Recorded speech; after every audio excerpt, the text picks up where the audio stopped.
Hello and welcome to the Gaming Chronicles. Today we will conclude Final Fantasy VI, the Pixel Remaster, and with it we will also conclude the entire Pixel Remaster series.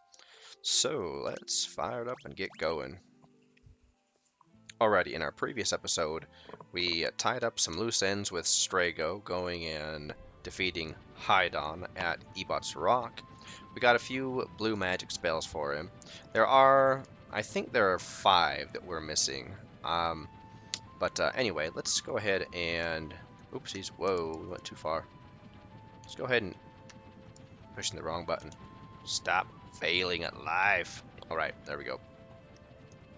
Alright, we're going in. Now, as far as our groups here, to go through the tower, it doesn't matter too much. Let's see, we just got to make sure. Let's see, we can just, yeah, we can just do this. It really doesn't matter. Actually, yeah, let's put these guys together. Let's see, Strago and Realm. It doesn't matter. I just kind of put them together how I would see them hanging out, if you will. Let's see. I would put Setzer with that group. Mog. Like if they were all at a cantina or something, this is how I would kind of see them naturally grouping up. So, Gogo and Umaro, while they're fun, Gogo is, and you know, Umaro, you don't have really much control over them. There's not much you can do to change what they do as far as their actions. You know, Gogo just mimics people, and his statistics, you know, his raw statistics are you aren't able to ever increase them, so he's always an inferior character. And then Umaro, same thing. He can't level up his stats. He is powerful in his physical attacks and in his abilities. He just isn't.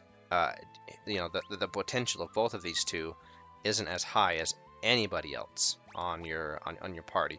So we leave Gogo and Umaro to pilot the Falcon while we're in the tower. So hopefully they don't crash the airship while we're fighting evil. Now, I did spend some time at the Colosseum. Let's see, what did we even do? I got, oh, I will show. I will show how our setup is once we are all in the tower. I will illustrate my end game setup here. And I know that the end game setup can vary a myriad of ways. This is just how I decided to do it this time. So, as you'll notice, I don't have any espers equipped to practically anybody, just because we don't really need the espers, not really. And so, what we could do though, just to, let's see, just to give ourselves, because we might level up once or twice in here. Let's see, I don't have any of my boosts off, so we can turn our boosts off. Encounters on, yeah, whatever, that's fine. So let's see, let's go ahead and I guess let's look at our stats. Okay, so Terra, 68, okay. 80, and agility 84, strength 42, stamina 42. Okay, Setzer, you have the worst agility, really? Okay. Interesting. Alrighty, so I guess we can give Terra Raiden. To Locke, we can give Bismarck, I guess. I mean, this doesn't matter at all. We can give, I guess, Golem to Celes for some stamina. And even though that's silly or unnecessary. And then who has a +1 speed? Let's see. Magic +2. You already have your magic all the way back. Quetzali. Yeah. All right. So, okay. Here's our setup for this group. So we've got Terra. I've got her with Excalibur, and you can have that. That can be many different weapons. Any shield will work because she has the Maneuver Bustier and the Mystery Veil. So it doesn't really matter what shield she has. I've got her with the Gold Hairpin and the Soul of Thamasa. And that's the setup that I decided that I would like her to have. A lot of times, I see her on different setups online. I've seen people do Soul of Thamaza with, what is it called? The Celestiad, which is a very effective combo, right? You get a dual cast of Ultima or whatever spell you want for a total of 2 MP. But that's how I've had her set up. And then with Locke, I actually, hold on, we gotta cast some magic on Locke. So Locke, you can set up a couple of ways. Now Locke, you can make him a dual-wielding dynamo with an incredible offensive power. With 2 Ultima weapons, or an Ultima weapon, or a Valiant Knife, with the Genji Glove and the Master Scroll, and level up his strength. He just owns the final fight with Kefka. But I decided to do something different this time. I decided to make him an imp because you don't see you don't see I don't know, you don't see the imp gear played very much, and it's strong. It's pretty strong. We'll see. You will see. So anyway, and then Stella's Lightbringer Flame Shield, Mystery Veil, and Minerva Bustier, Celestiad, and Ribbon. I know that the Ribbon's not a terribly popular item for the last fight, but there's a certain spell that one of the phases of the Statue of the Gods casts that I think we will need the Ribbon for. Oh, and I gave Locke the Hyper Wrist just to increase attack power. I'm not sure that we need it, but honestly, it doesn't matter. It does not matter. Okay, and then Setzer, Miracle Shoes, Master Scroll, Force Shield, Fixed Dice, Genji Helm, Force Armor. This is my preferred setup for him. Did I want him to have the Genji Armor? Did I want him to have the Force Armor? Not sure about this. Let's actually give him the Genji Armor. We've already got the Force Shield, which increases his magical defense and evasion, so that'll be fine. And then, do we want him to have a circlet? No, that takes his defense down too far, so no. All right. All right, so here is Group 1 going through Kefka's Tower, and we'll just traipse on through. Let's see. Dual cast. I guess it really doesn't matter too much how we do this. The Great Marlboro has a fantastic rage, by the way. Man, Setzer is so broken with that Master Scroll. Locke is too, with the Master Scroll. There are certain characters like Setzer, Locke. I guess Cayenne could be, but not as much as Locke and Setzer. Okay, and we'll just do this. We'll just auto combat this. The Great Behemoth. Oh man, that's amazing. The Great Behemoth has one of the best rages. Honestly, it's my favorite rage for Gao, because it's the spell Meteor, and not only is it the spell Meteor, which is a powerful spell, but you gain immunities to a lot of things, which the ultimate melee weapon, Cat Orb's Rage, so Cat Scratch is it's in the S rank tier automatically, no questions asked about that. But the Cat Scratch you don't get any immunities. With the great behemoth, you get immunities. Um, Let me actually look those up here. I want to just kind of illustrate why I love this so much. So with the great behemoth, you gain immunity to darkness, imp, petrify, death, doom, silence, and confuse. So you just put that on, and Gao is immune to death, immune to imp, petrify, silence, confuse, and any of the things that's really gonna break his rhythm, break his rage rhythm. So, and a great Marlboro, we've already fought a couple of those. They've theirs is bio. Um, let's see, a great. Yeah, we're just gonna come down here and put on the great behemoth, Bushido. Oblivion is amazing, even though it takes a billion years for it to charge up. So now we'll talk about the build for these 4 characters in just a moment.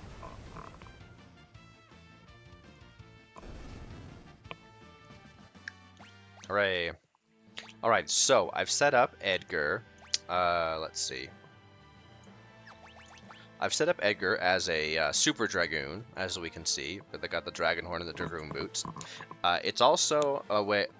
I also like to sometimes equip him with the Lightbringer, with the Paladin Shield, and at the very last battle with Kefka in the Statue of the Gods, I like to cast just Flash, because Flash it's a holy damage, I think, and it has very, or is it just light I don't know. Is it holy damage, or is it just like non-elemental damage like Ultima or Meteor? I don't know, but it's very effective in the last battle. And then anyway, we got Sabin. He's kind of the squishiest of everybody. It's kind of sad. And so because he is so squishy, he's kind of low down on the list. I didn't know what to give him besides the white cape. I mean, it doesn't matter because, whatever. He's not high on our roster. But it'll help him survive just well enough. Alrighty, and then here is Cayenne. I've got him just single wielding with Miracle Shoes, Sever Cloak, Circlet Armor, Thunder Shield. Pretty decent gear, nothing great, but hey, it's fine. And then we've got was he supposed to have this one, or is he? Let's see, I don't know. Would it be better if we had him with the Circlet or the Priest's Mitre? I don't know. Magic evasion and defense will go down by a little bit, but magic stamina, agility, strength goes up. And then defense goes up by 6. Decisions.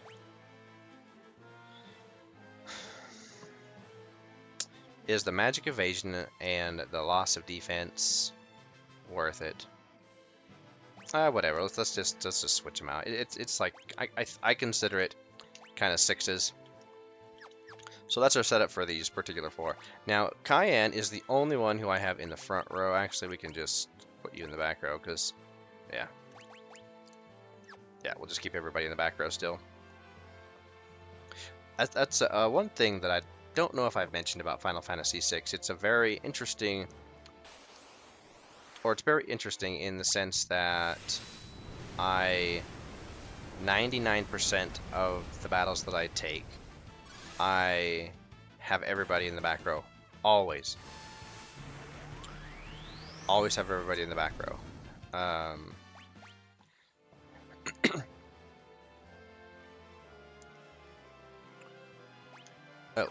Which way do we go here?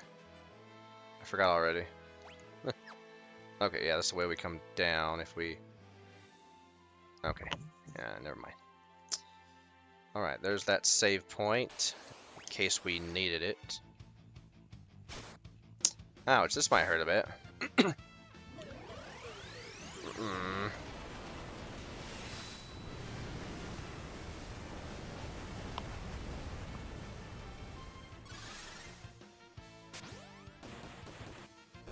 Aw. Yeah, when they throw stuff at us, ah, dang it. the cherry always gets a re-raise off on somebody. So, yeah, and she's immune to death, so whatever.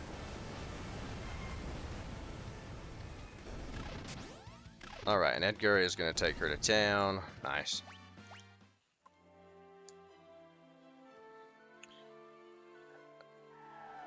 And I just really like Edgar as the Super Dragoon. I don't know, for some reason I just see that befitting of him more. Some people like to do that with Mog instead of Edgar. I've seen, but yeah, I like making Edgar, excuse me, a Super Dragoon. That just goes to the treasure chest. We gotta go in the door, right?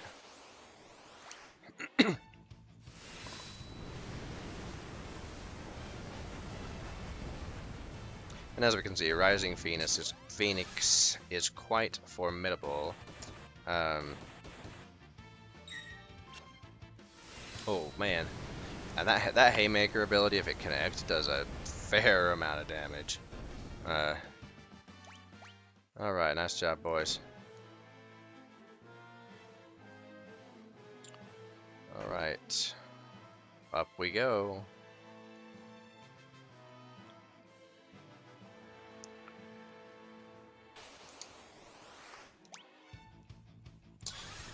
You know, I think this is a good time for me to talk a little bit about how I oh no, there's that how oops, come on, stop button failing. How I processed or felt towards the end of the game as I'm climbing this tower, right? And you know, Kefka, they did his character, and not only his character as a villain, but they just set him up so well. Not just because of his maniacal nature and just his personality and how they did so well on that. It was everything else as well. It was the fact that you meet, let's see, do we want to do Love Serenade? It was the fact that we do,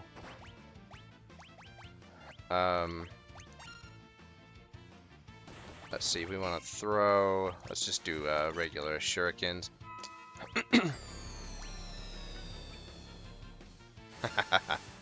I'm not sure what will work best. Will Twilight Requiem work best here? Maybe. Oh, he did. But anyway, just how they set Kefka up, and how they mixed in his personality and everything. I'm not sure if I'm. Hold on a minute. I don't think this is the way we want to go. I really don't want to fight these guys, but whatever.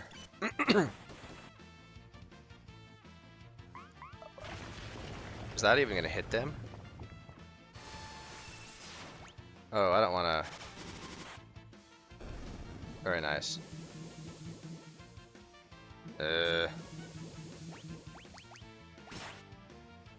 That Brain Blast is so annoying.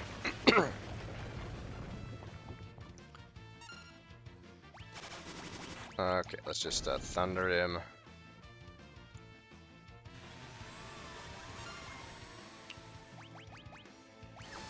How will a regular attack do if he doesn't die to this thunder?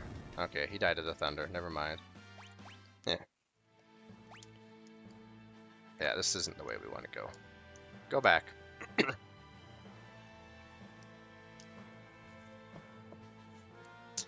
Ugh, backtracking.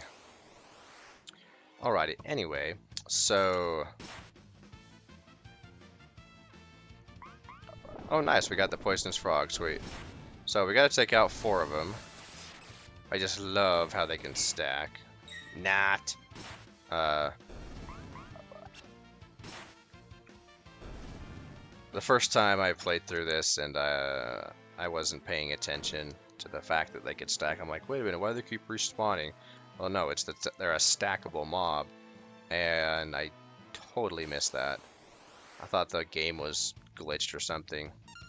You know, these, let's just do Thundara, Dance,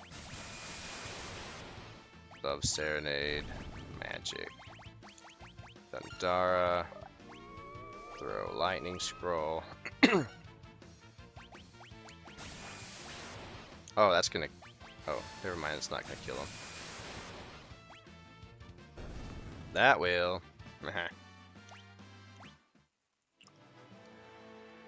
Okay, here we go.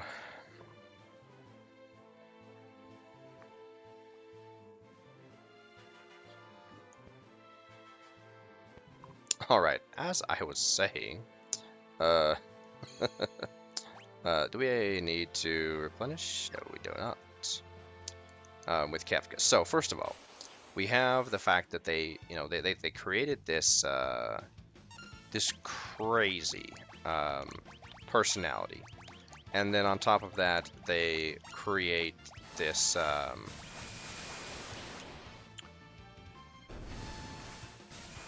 this story, which introduces you to Kefka pretty early on. And at first, when you meet Kefka, he doesn't seem that threatening or imposing, right?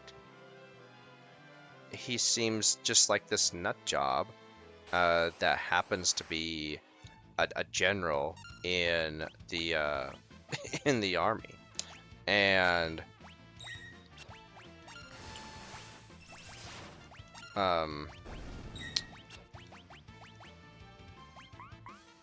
let's see, and he seems, you know, very out of place. It's like, how did this guy become a general in the Emperor's army? You know, this is, you know, it's a mystery to us why he's even in a position of authority and power. But hey, you know, he's there. But then, of course, as we go through the story and we learn just how his crazy evil genius unfolds. Now this could be interesting, not in a good way though. Let's see, probably Fyra.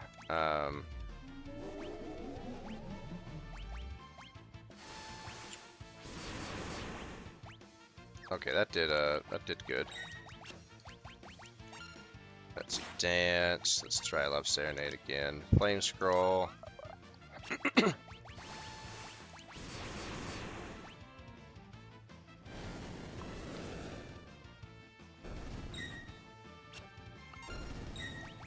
Magic. Okay, there we go. Alright, we got him. So, the more we see of Kefka, the more we see that he is truly a real threat. When we're... Oh, hold on. Did we forget to... Oh, we did. Yeah, that was dumb. Okay, we're going back down. Oh, well, we'll have time to monologue. So we see him as this coward, right? He runs away from us more than he wants to encounter us. So he seems like this kind of cowardice guy, and it's like, hey, you know, come back here. I'm trying to fight you, especially particularly in the camp with, you know, Sabin and Shadow and Cayenne. And so, okay, yep, there we go. That's what we forgot to do right there. Alright, here we go. And so it isn't until much later on, or yeah, it's a fair amount of time later on, where we learn that Kefka is kind of a mastermind at planning the destruction of the Espers, the Emperor, and uh, taking the world into this state of ruin that he has. Oh, the Fiend Dragons. Two of them. So, this is awesome. So Fiend Dragons, while they're formidable opponents, as long as they just spam Heartless Angel on us, like I hope they do, yeah, we'll be fine. And they give a lot of experience, as we can see. Okay, abilities. You have the Celestiad, right? There we go. I didn't mention this earlier, but the outside of Kefka's tower is a good place to level. If you can deal with all the nonsense that those enemies throw at you. I personally like to level in Dinosaur Forest, but Kefka's tower is a good place to go. Okay, so dual cast Thundara and Thundara. Attack, magic, and we can just spam Ultima.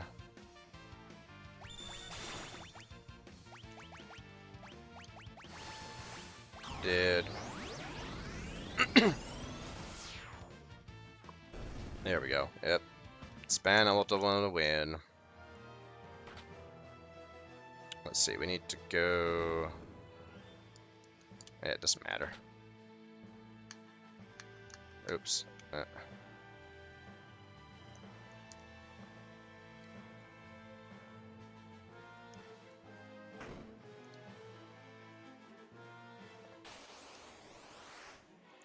Ooh, Vector Chimeras. These also give pretty good experience, if I remember correctly. But anyway, going back to talking about Kefka, right? when we kind of get the reveal that he's actually very powerful when he consumes all those espers and their magicite, that's when you kind of realize, oh man, Kefka's for real, and he's, you know, he can do us some hurt. And then, you know, he messes up the world. At that point, you know, you really start to really hate the guy, and that's when your emotional investment into him as a villain really starts to grow and to build, if it hasn't already, right? And the constant exposure that you have to Kefka as a villain further and further solidifies that as the game goes on. And let's see,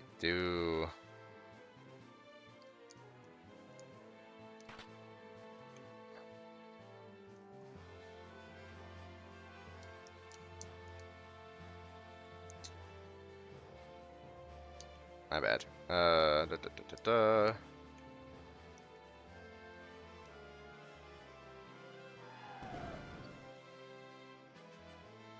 we go.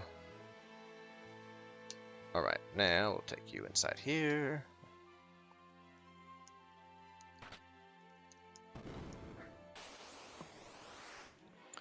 Three of these guys again.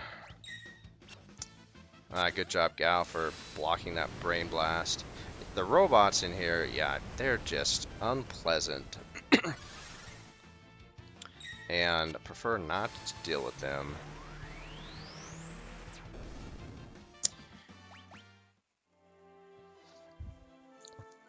So anyway, continuing on with our with our monologue about Kefka and all this stuff. So the emotional investment that we have, at least that I had, I remember just feeling like, you know, we got to make this guy dead. We gotta take care of this guy, you know. And no previous Final Fantasy boss. Oh, I'm an idiot. I come the wrong way. Wait. Oh, that's right. My bad. We have to hit on these 3 switches. I always forget this. But anyway, the sometimes the just rage that you can feel at this guy. It's like, oh, Kefka. Uh, and the feeling of the desire to just want to fix everything and want to just, get back at him for all the destruction and death that he's caused and all the things. Yeah, in the previous Final Fantasies, I know I never felt any type of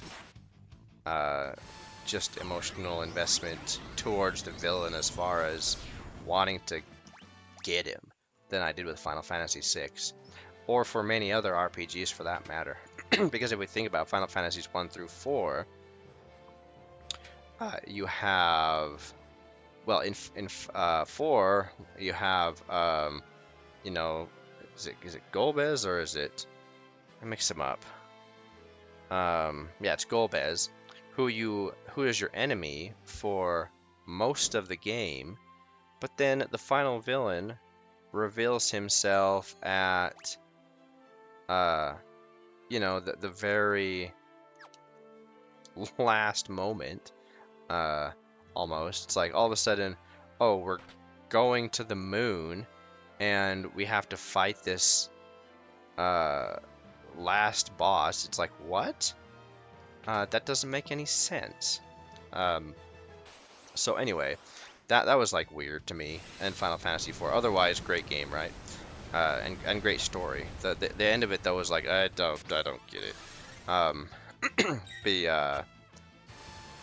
And then Final Fantasy 2 and 3 were like meh as far as their story execution went. Still good games, but the story execution, I've already expressed, left me disappointed. Final Fantasy 1, pretty decent, but still couldn't really get attached to the story. Not really. As much, or the end game villain. Okay, so here is the point. Here is the last call, the last save. So here is our last save point, and let's go ahead and use a tent with this group. This group, for some reason, group 3 always gets beat up the most for me. So let's go. Alrighty, now we will activate that third and last switch, and we will be ready to take on the last boss. So anyway, speaking just once more about the end bosses in the Final Fantasies. In Final Fantasy V, they did a lot better in introducing the final villain. Oh, here's a save point. I forgot about this one. Introducing the final villain earlier on. So you knew it was X-Death, and you knew that that was your final foe. And once again, that was kind of a foreshadowing, or not a foreshadowing, but a precedent to this game. Now, folks like myself, we had no idea of Final Fantasy V's existence. So unless you waited all the way until the anthology came out, and you did play Final Fantasy V before 6, you wouldn't have seen the progression throughout the games. But Final Fantasy V, I felt did a fairly good job on introducing the boss earlier on, so that he was a constant menace. And there was no doubt about the fact that X-Death was powerful and evil and very formidable, but Kefka, there's this certain deception about him, because of his almost comical, maniacal personality, with his, as he introduces himself with his laugh. Welcome, friends. And I knew you'd come, so I've been practicing my greeting. You can just hear if this would be on a cinematic, I could just hear his unhinged, borderline insanity being expressed through his voice. But at the same time, he maintains such control over his power that he has, right? How much do you have to destroy before you'll have had your fill, Kefka? I've acquired the ultimate power, observe. Such magnificent power. You're nothing more than fleas compared to me now. Embrace your destruction. It is the fate of all things. Destroyed? Maybe it is, but people can always rebuild and new lives will always be born. So we go through this this scenario, or this scene, and we see that Kefka, he's really all about destruction. He has evolved this how do you say it, nihilistic viewpoint of the world, with this egomaniac type of personality, mixed with his god level power, and who knows what else that I'm forgetting to describe, that is pushing him to literally destroy the world. And he's laying it right out here, what his philosophy is, how he feels and believes that the world should move toward destruction, because nothing is permanent, everything is finite. There's nothing worth worked for or living for or working for, uh, and where our characters are just the opposite. And of course, Celes is the first someone that comes up and stands up to him about that. And he's like, "What? Oh, and did you find your somethings in this broken world that's dying itself?" And let's talk about that for a second. Yeah, the world is dying, and I can't even imagine the level of death, loss of life that this world had created in the past year. Because as we've seen, vegetation is dying everywhere. There would be mass famine, probably drought, and plants don't grow, and people are probably dying of hunger. There's probably a very dire situation to the world, and so person worth protecting, and everyone says what their something is, and a very poignant moment, right, for our characters. And Shadow, his kind of hits home.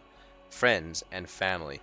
The one who said that they kill emotions within themselves, he has come out of that shell and found, I guess, a home with friends and families. Edgar just wants to rule in peace. That's totally understandable. Sabin and his brother, and Sella as someone willing to accept me for I am. Aw, her and Locke are so adorable. Strago, an adorable little granddaughter. Yeah, full of sass. Obnoxious. Even in the midst of this chaos and destruction and ruin, Realm is still a sassy little brat pants. Wings from a dear old friend. Oh, said sir. New basketball. All of them. Wow. Oh. And Kifka's like, whatever. I didn't ask for a speech, guys. You people make me sick. You sound like lines from a self-help book. Now that's funny. That's funny. And that just goes to show that I guess he still has like a connection to humanity. Like he's not. I don't want to say he's not relevant. But I'll snuff them all out. It's like he understands what everyone's saying. He just doesn't think he just thinks they're wrong. He's like, no, I don't, I know what you're saying. I understand what you're saying, but you're all wrong. So I'm just gonna shoot a laser beam across the world. And now we have the theme of Um, that is bringing us into the next part of Kefka's speech. You may as well be the dirt on the bottom of my boats, or the dirt stuck to the bottom of the dirt. You know, he's still throwing out his little quips. He's just such a perfect madman, uh, encased in this person, this villain who they've created. I'll create my own empire of death.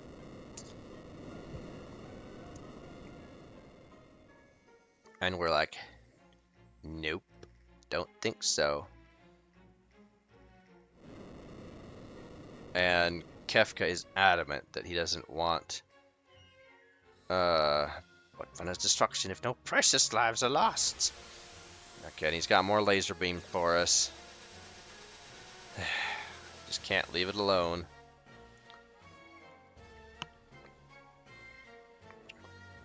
That's his divine judgment power, yeah. That he's throwing out there so callously. It ends here, Kefka. Alright, so now we choose our battle.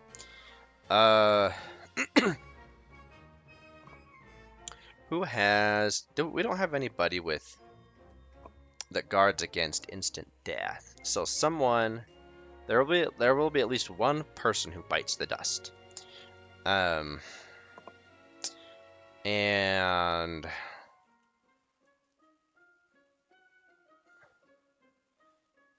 I'm not sure if I want that to be Terra or what. Maybe Setzer, actually. I don't know if it's always the slot one, but we'll do that. Okay. So, oh, I hope Locke. Okay, good. He hasn't turned back into his regular human form. Okay. So let's put Setzer in. Let's put in Terra with her dual casting ability. Edgar with his multiple jump command. And Celes with her ability. Okay, after that, we'll put in Locke, then Gao. It doesn't really matter because... let's see, who do we want after that? Mog, maybe? I don't know. Mog's really good. Sabin. Probably Cayenne, if we're not going to get that far, but just saying. If Cayenne's, what's this, the Tempest ability? It's that second to last one before Oblivion. If it didn't take so long for that ability to wind up, then he would be in the first party easily. Okay, so here we go. Here is how we will do battle. And Statue of the Gods. I don't understand why they... let's see. Let's actually...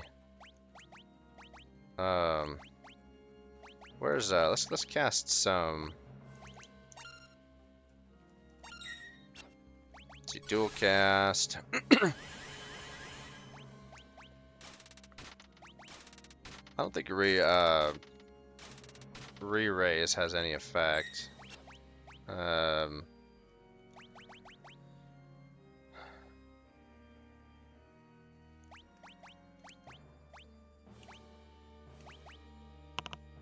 Let's see.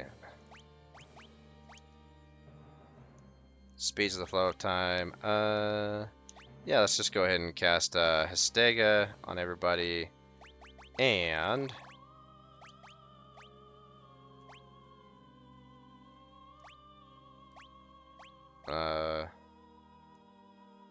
let's see, who has the least magic defense? I think that's Edgar, or... No, it's Setzer. Okay, so we're gonna set up some magic defense.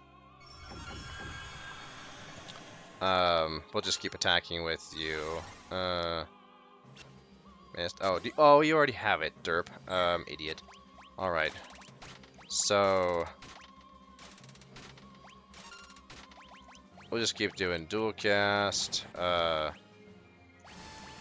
just cast Protect on ourselves.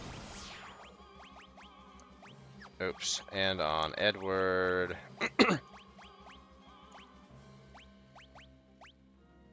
I guess we'll put on Celes since Edgar's up in the air.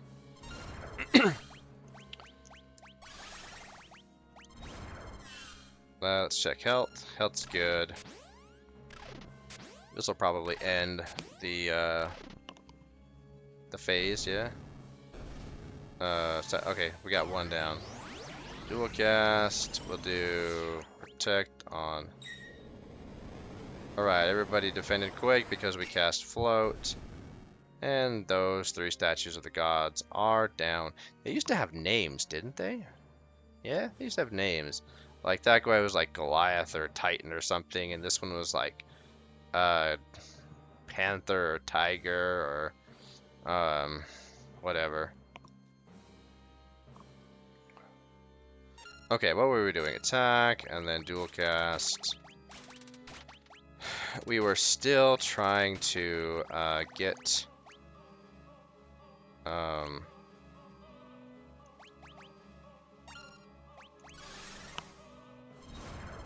magic, beneficial magic on our party.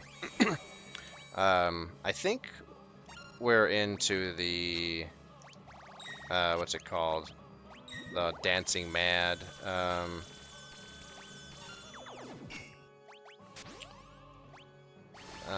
Theme now. Okay, so I think we've got. Let's see, we could do Vanish on everybody.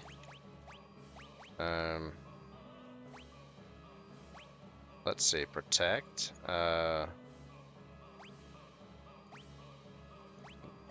Probably unnecessary. Oh, whatever. Let's just cast Ultima and be done with it. I mean, it's fine. This group of the Statue of Gods has the most in its group. Which one of them is it that, this one, yeah, one of them does the 10-hit combo. Dual cast, let's see, does anybody need to heal? I don't think so.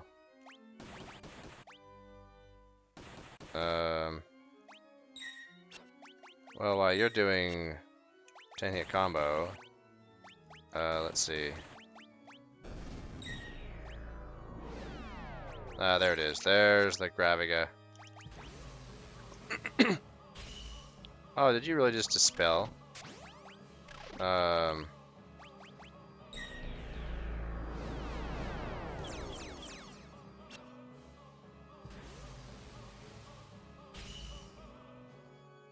Ouch. Yeah, that Graviga is ouchy. Alrighty, well, second group is down. I think this one was what, like Angel or Countess? I don't remember. Maybe it was Saint. But I think it's the lady on the left. Cast. Let's do Hastka and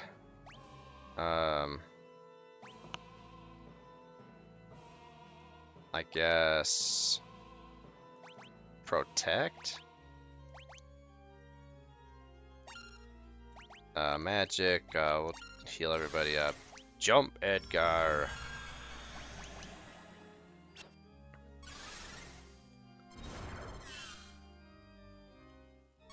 I don't remember what these 2 statues do.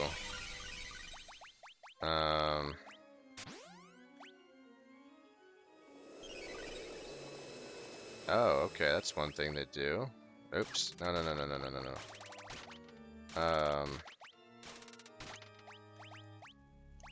Protect. Let's do Shell on probably Terra. We need the dual caster to be protected.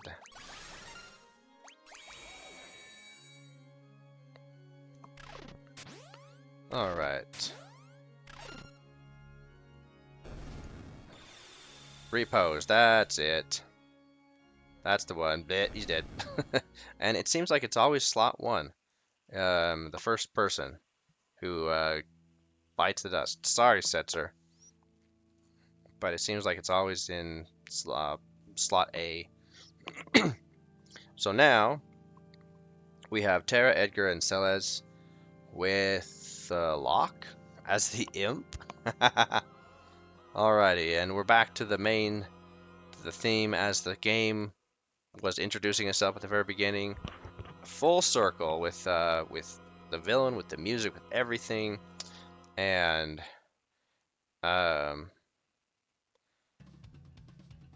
life, dreams, hope. Where do they come from, and where do they go? Such meaningless things. I'll destroy them all. Yes. Okay, and this fight's kind of a joke with all of our abilities at our fingertips.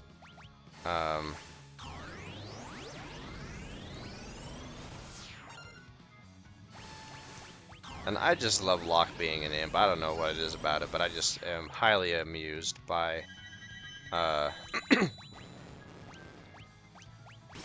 that personally. Okay, so someone's gonna die. Oh, yeah, it's Terra. Yeah, because he gets that off before. Where is Ultima?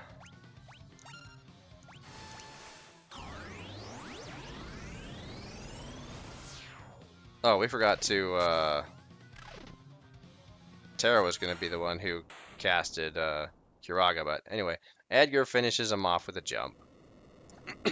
And that's it. That's the fight. So when you're high level and you've got really good gear, then it's really pretty trivial. And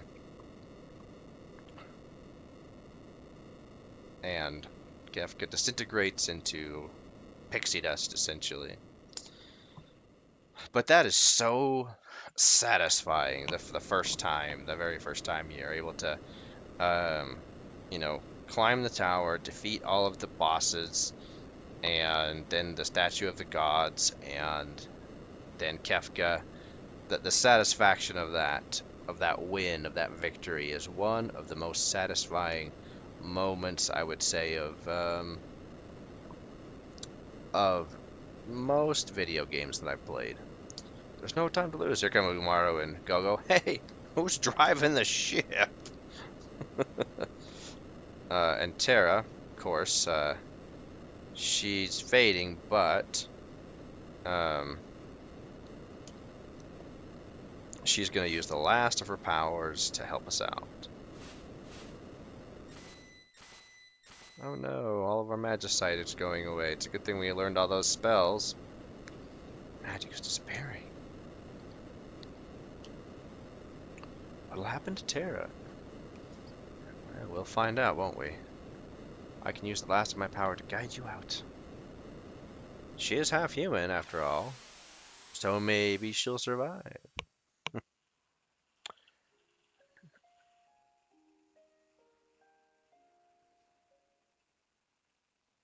All right. Is it going to fade back in? There we go.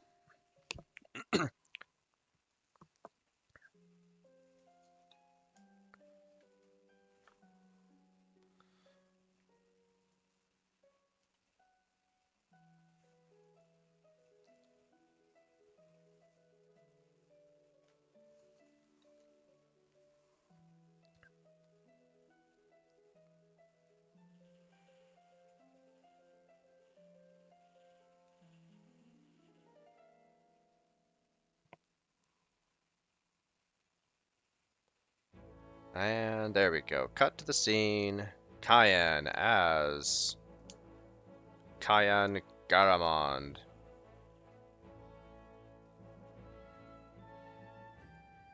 And cue the triumphant music. And of course we have to escape. And I do appreciate that they... Cayenne, could you hit that switch? They're not my strong point, but he figures it out.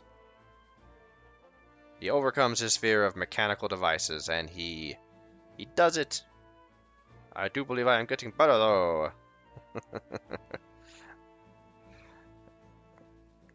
It's a long tower to escape from. Just a Setzer as Setzer Gabbiani. Do they intentionally make his last name Gabbiani, which just translates in, well, it's Italian for seagulls. Maybe that was intentional because of the seagulls in the game, how it kind of represents freedom. Um, Seagulls are, birds. They're always flying free. Oh, whenever you think you're right, you're wrong. And that's a big mistake. So Setzer's luck comes in handy. That was what you always used to say, wasn't it, Daryl? uh, his luck of the gambler comes in handy. Edgar as Edgar Roni Edgar Roni Figaro. Yep, you heard it right. Edgar Roni Figaro. Sabin Rene Figaro.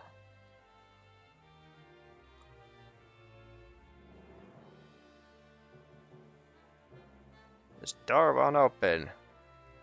Oh, it's not like I wanted to dump all that responsibility. Oh, dump. I knew you looked over the kingdom. That's why I want to become stronger. Now, there was a Doge, dude, how do you say it? Doji or something, those magazines that was unofficial, or maybe it was official, that I think revealed that Sabin was like considered a sickly boy initially. Oh, this is adorable for Mog. It's a bonsai tree. Mog. And or maybe it was revealed in the game. Was it revealed in the game too? I don't even remember now. And so Sabin was looked down on by his dad, and he wanted to become strong, and he did. Become strong enough to lift houses. Edgar's like, hey, no problem. I got you, Mog.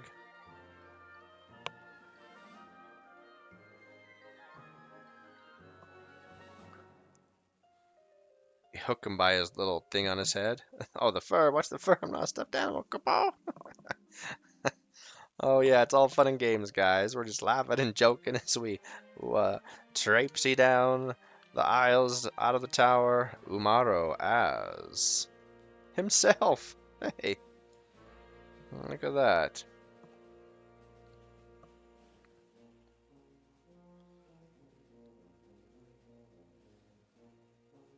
Hey, looks like you need some Yeti strength.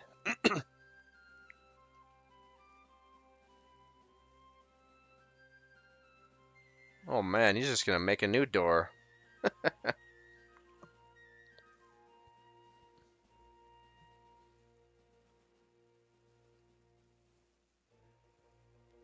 Don't be dancing around too long, buddy. Still gotta get out of there. Go-Go as Go-Go! The famous mime from Final Fantasy V is where we first saw him, and there have been speculations I've heard around him how because he like can go in and out of dimensions that he could have existed in both Final Fantasy V and 6 and be the same guy. Uh,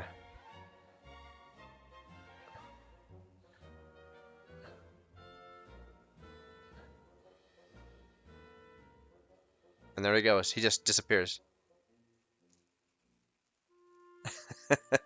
And we don't know where he goes after that.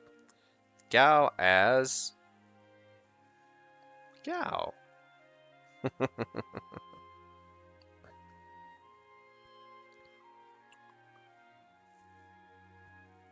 Well, where do we do now? Shortcut. Take shortcut.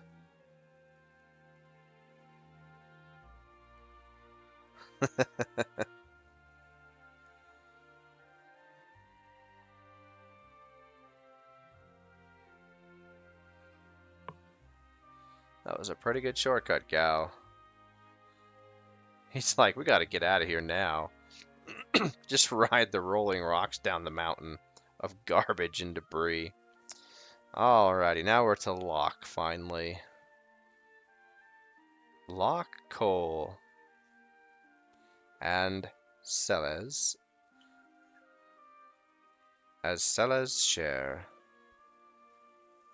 as it slowly brings in her theme.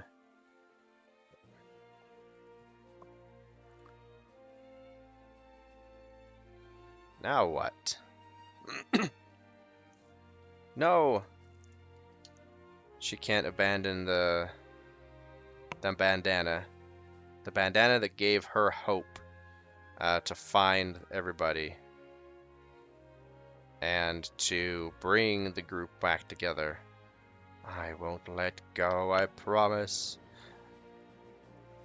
Oh, so much of a better love story than Titanic. Almost got yourself killed for what? You can talk later.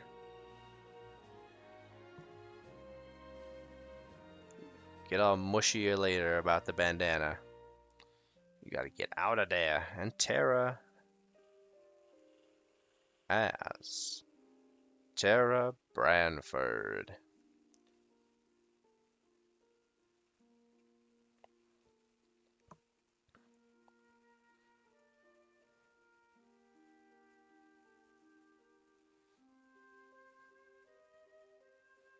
Father? Tara, we must part now. We Espers will disappear from this world. You may fade away too, but perhaps in the human part of you feels something strong enough that maybe, just maybe, you will be able to remain here. So there we have the glimmer of hope that Tara won't just vanish into nothing. And that's why it was so key for her to find her humanity in the village of Moblis with the children. Why her time with the children was so key. And it's like, oh great, Tara found her humanity. Realm Aroni.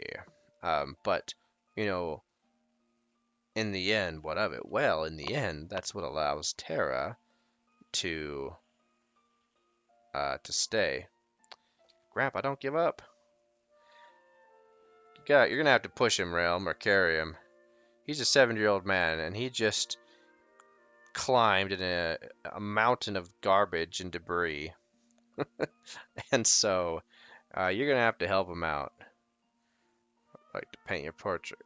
Oh, Realm, look what you've done. You've made me all go misty eyes. No, I can't see where I'm going. Where's Shadow? Why aren't they with them? Or why isn't he with them? And Shadow. As... Dink dink. Shadow. Wouldn't it have been cool if they would have had Shadow Aroni to show, to like give that additional hint that he was connected to Realm? And this is sad. He's like, Interceptor, get along. He's telling Interceptor to go away. His faithful dog. And Interceptor doesn't want to go.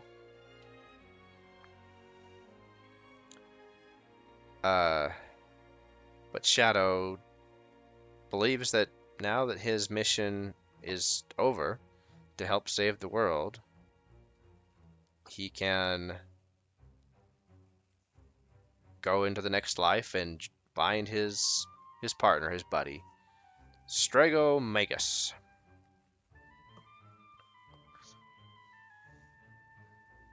It would have been cooler and funnier to make him Strago Mago, just say. Because it's the same thing. Come on, Strago. They could have named him Stragus Magus. Get up there. Come on, old man. There you go. Nice jump. Oh, so the blue magic that we missed with him. Quasar was one I remember that we missed. I think we missed level 5 death. Those are two I know that we missed. And you. Oh, thank you, thank you, thank you, and you, and you, and you. So anyway, there's there were 5, I think, that we missed on the blue magic, but that's okay. We didn't even use it. So Strago is another individual who we could have done the whole Celestiad and um, Soul of Thamaza with. Um, the last piece of Magicite. So Terra is literally pulling us along with her Esper powers, with the last of her strength, getting us out of this valley of debris and garbage now. It's not just a tower anymore. Oh no, there she goes. Oh, Terra.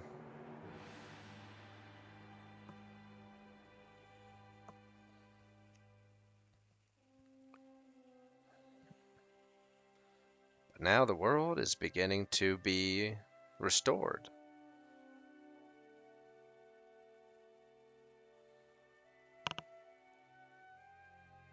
Now that Kefka has been eliminated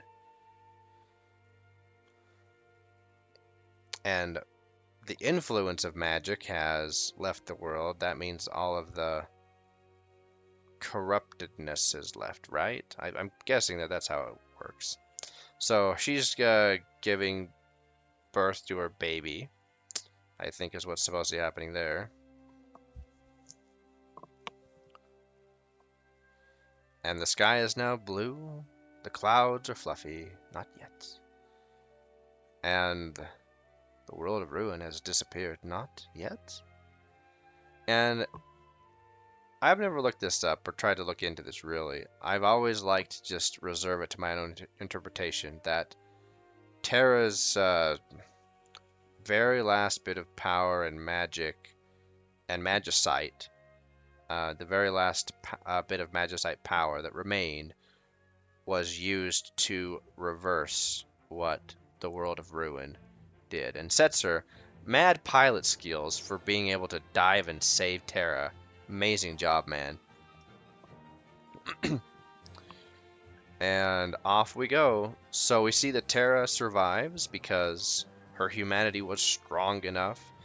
And even though Magicite and magic has left the world, at least we think magic has left the world. Definitely Magicite and the influence of Espers.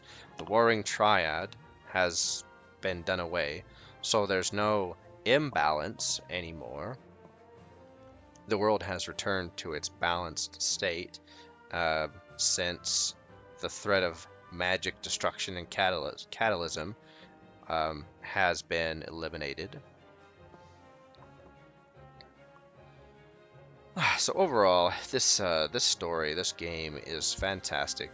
I think anybody who plays it can't help but just really admire it, love it. I personally don't know anybody who has played this game that dislikes it. There might be people out there that don't, and that's probably just because RPGs aren't your thing. If you don't like RPGs, then then you probably won't like this game because it's an RPG. But that's about, I think, as far as that limit goes. But if you like RPGs, this is just one of those games that you're gonna like. The character development, the story development, and plot, and the way the plot arcs go, masterfully told. The music as well. Of course, the heroes versus the villains, the calamity that befalls the world. Everything is put together so well that this was truly a testament to the Final Fantasy series. And even though the developers said that this would be something completely new and different from the other Final Fantasies, and it was, they still were able to take every single aspect of the previous Final Fantasies and do better than something already existed, right? Especially when it came to game mechanics, quality of life, and just small things that made a big difference. So, anyway, and here's our opera vocals. The Italian vocals, I will say, Antonella Rondinone, Oh my goodness, she is a real opera singer, and she is amazing. I think all of those actually. I think all three of them are real opera singers, and they are amazing opera singers, and they do a fantastic job of the Celes and um, what's the other guy's name? The Maria and is it Drago? Anyway, the three people who sing in the opera. The Italian version is amazing. I'll just say that. Um, so, and I've heard that the French version is also very well done. The French opera scene is also very well done.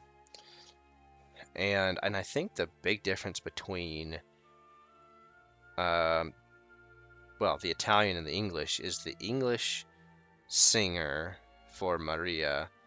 She wasn't an opera singer. She was like a contemporary singer. So she didn't have opera singing training.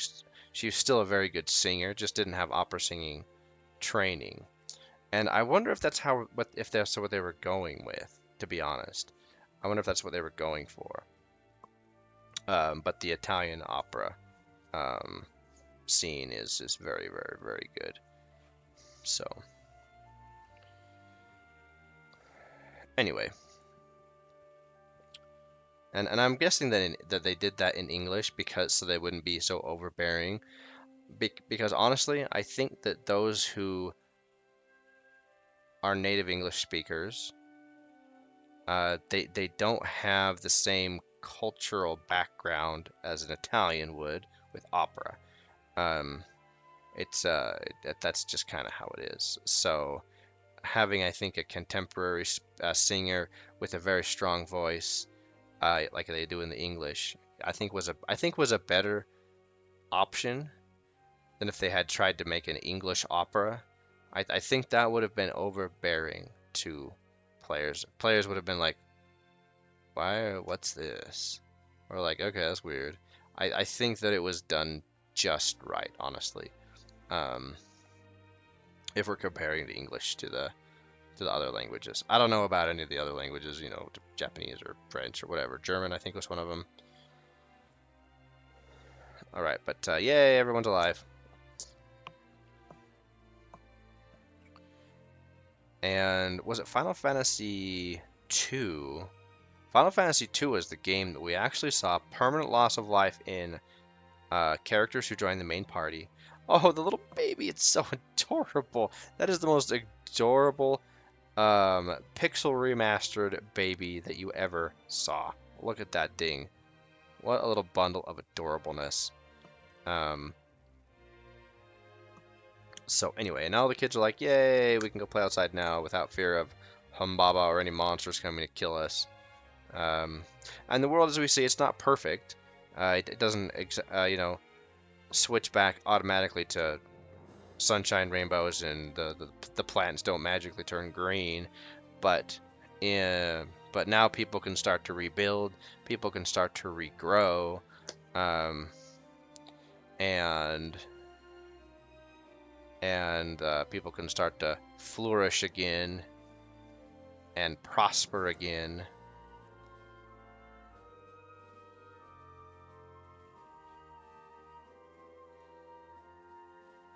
Was Edgar just trying to hit on Celeste? I'm not sure what these little interactions mean, but I'm sure that they're supposed to be much more lighthearted now. They're like, "Yay, we won."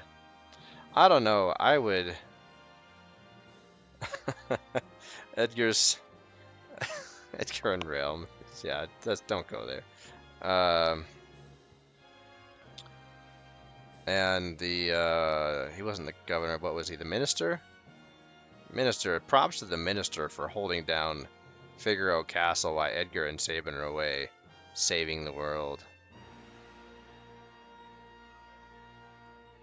After an adventure like that, I don't know. I just want to never leave my house again. Oh, and yeah, that's right. Tara lets her hair down. The iconic part where Tara lets her hair down. Nice.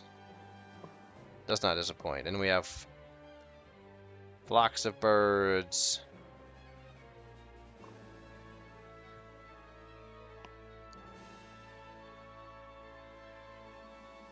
I think symbolizing that the world is free once again of Kefka's tyrannical, maniacal rule, whatever, I don't know.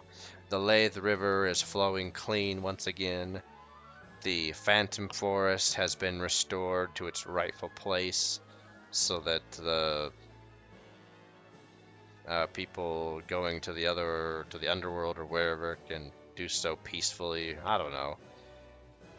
But it's just kind of showing that the world is starting to be restored.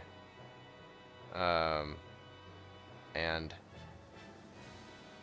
that see things are starting to regrow and starting to restore. Oh man, that is awesome. That is great. Well, it's been a long journey through the Pixel Remaster series, and uh, this last cutscene, the end cutscene of Final Fantasy VI, did not disappoint one bit. Um, a very fitting and very appropriate and very satisfying way to end the series. And so, in our next adventure in Final Fantasy VII is when we will begin a new era of Final Fantasy games and a new way of playing the Final Fantasy games. So, as we conclude Final Fantasy VI and the Pixel Remaster series, so long for now.